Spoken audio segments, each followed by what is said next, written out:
So when I started my journey into ministry, I had to wrestle through the question, can I really trust this book? I knew it was going to be the foundation to everything I was going to do.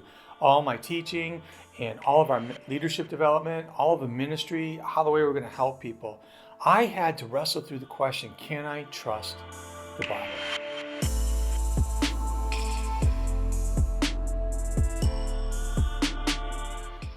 So I went on this journey. Here's what I discovered. The Bible is actually a collection of books, like 42 authors, and there's 66 works that are in our Bible.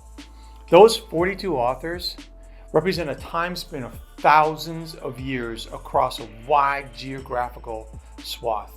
I mean, we're talking about people of completely different cultures over completely different eras of human civilization who are contributing their thoughts and their reflections to the creation of this Bible.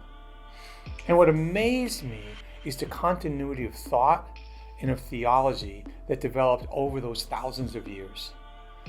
What was talked about in the beginning of Genesis is referenced in the Gospels, and they see is fulfilled at the very end of our Bible.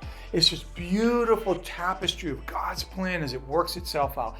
Yes, there are these little pieces along the way that kind of create like questions for me, but it was like looking at the landscape from an airplane, and what I could see is I could see the path of a destination, and sure, there were little squirrely things that happened that I couldn't quite understand or explain, but the big picture worked. That was a miracle to me to think that. It's written in at least two significant languages, Hebrew and Greek, and there's spatterings of other languages that are carried throughout it, and we know that there are other cultures that influenced it, and yet the seed of thought and development remained the same. And that's where the concept of divine inspiration comes from. Not that all these authors were just like dictators writing down, but that God spoke to people in a given time and place for what he was doing in his plan in order to carry people forward. Their personality comes out, they speak to the relevancy of their times. Sometimes we have to pull out some historical pieces that don't apply to our current day, but it all made sense.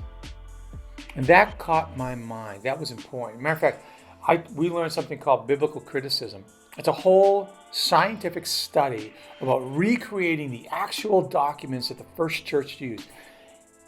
And I can tell you with complete confidence that the New Testament you read is like 98.9% accurate, and the one piece we still have confusion about changes nothing about our theology. And the whole Old Testament was rooted in an oral society that understood the value of maintaining accuracy in its transmission. And as they came into a written form, they just created a continuity that just majestically manifested itself in the New Testament. It was awesome. But there's more to that.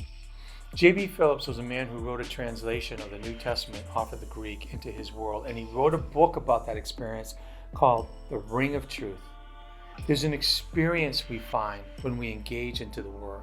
Because here's what I think, if God inspired these authors, there's something about it that seems different when we choose to engage it. The authors understood this. Jesus said, the very words I have spoken to you are spirit and life.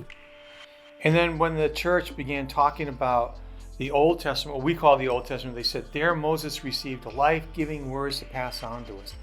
When you truly give it a shot, and you read it, you find something truthful and life-giving in it, but you have to give it a shot.